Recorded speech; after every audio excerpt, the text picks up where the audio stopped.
Hey everybody, it's Shaman Sister Sin, and you're listening to the Meditations and More podcast brought to you by littleshaman.org. That's me, the Little Shaman.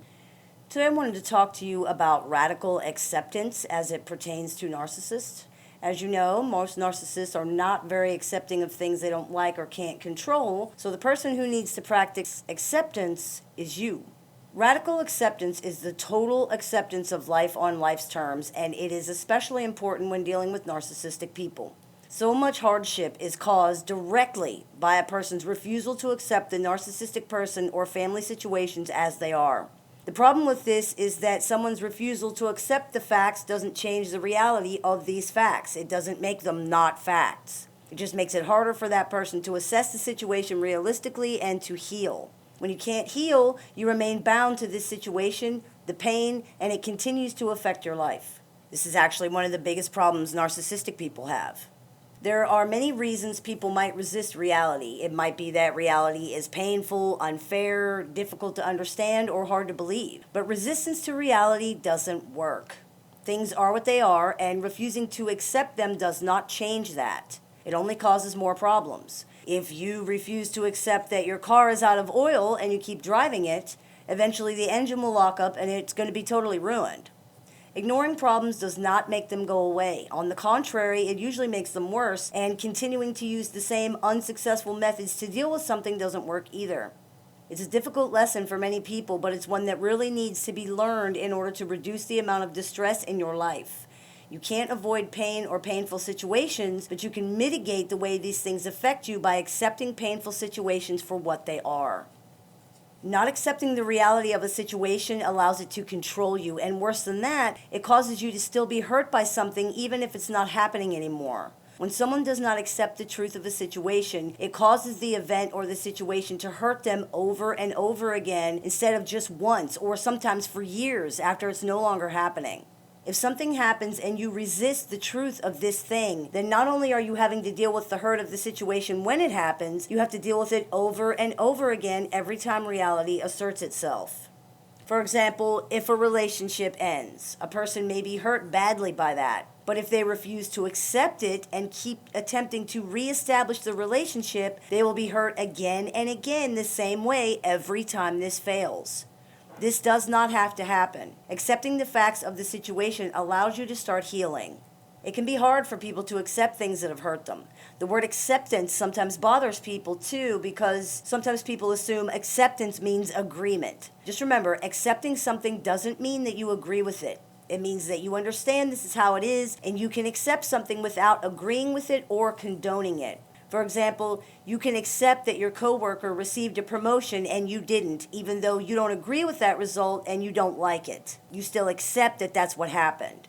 It's important to work at accepting things. When something has not been accepted, people cannot move on. They can't let their anger or hope or wishes surrounding the situation go. There is no healing with such raw pain still affecting somebody. The first step to healing is acceptance.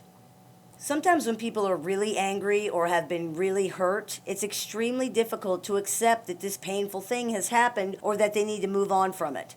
However, it really is essential to your well-being to do so. Sometimes people feel like if they accept what's happened, they'll be allowing the situation to go unpunished. This is understandable, but the reality is holding on to anger or other powerful, destructive emotions for too long is not hurting anybody but you. The person who hurt you is not being harmed by your anger. It's not teaching them anything or you. It's not easy and it has to be processed correctly, but it's in your best interest to release anger when it no longer serves you. Underneath that anger is pain. It's a wound, and until the anger has been processed, the wound cannot even begin to heal. Now, as hard as anger can be to let go of, hope can be even harder. It can be really difficult to accept that the things you want are not going to happen, and it can be tempting to keep trying to achieve them. Of course, we shouldn't give up on our dreams, and we should always try our hardest. However, there are situations where continuing to pursue something is unhealthy. For example, if you're in an abusive relationship and you continue to stay in it or return to it because you're chasing that happy ending, this is unhealthy. The facts are very clear that this relationship is toxic and damaging, but you're refusing to accept it. Maybe you make excuses for this person, or you justify their behavior. Maybe you just flat out deny that these things are abuse. It's important to find out why you're doing this so that you can challenge your thinking and accept reality before you're hurt even worse by the situation. You cannot change reality by refusing to accept it. It doesn't work. The truth is, it's less painful to accept something and deal with it than it is to deny the reality and be hurt by it over and over again. The pain is actually made worse by not accepting the situation because when something is denied, it becomes more powerful. Each time reality asserts itself and is denied, the painful feelings the person's trying to avoid become stronger. This can result in a serious mental and emotional situation when reality is no longer able to be denied, and that tidal wave of feeling finally breaks through. Honesty and radical total acceptance are the way to avoid that. Pain must be dealt with. It cannot be denied, it cannot be refused, and it cannot be pushed away, not for long. It will keep coming back and expressing itself in different ways until it's acknowledged and dealt with. Resisting this is only making it harder on yourself. The key is learning to deal with it correctly so you can move on, and a big part of that is accepting it instead of trying to avoid it. Practicing radical acceptance doesn't mean being passive. It doesn't mean do nothing. It doesn't mean stop trying. Radical acceptance means radical acceptance. It means giving up the idea once and for all that you can control other people's feelings, thoughts, and behavior, or that resisting reality changes anything, and simply accept these things for what they are. Resisting reality does not change reality. It only affects how effectively you're able to deal with reality. Honesty with yourself, about yourself, and the world you live in will go a long way toward mitigating how much painful situations can actually affect you. You do have a choice, even if it doesn't seem like it right now. You cannot control the world or the people in it.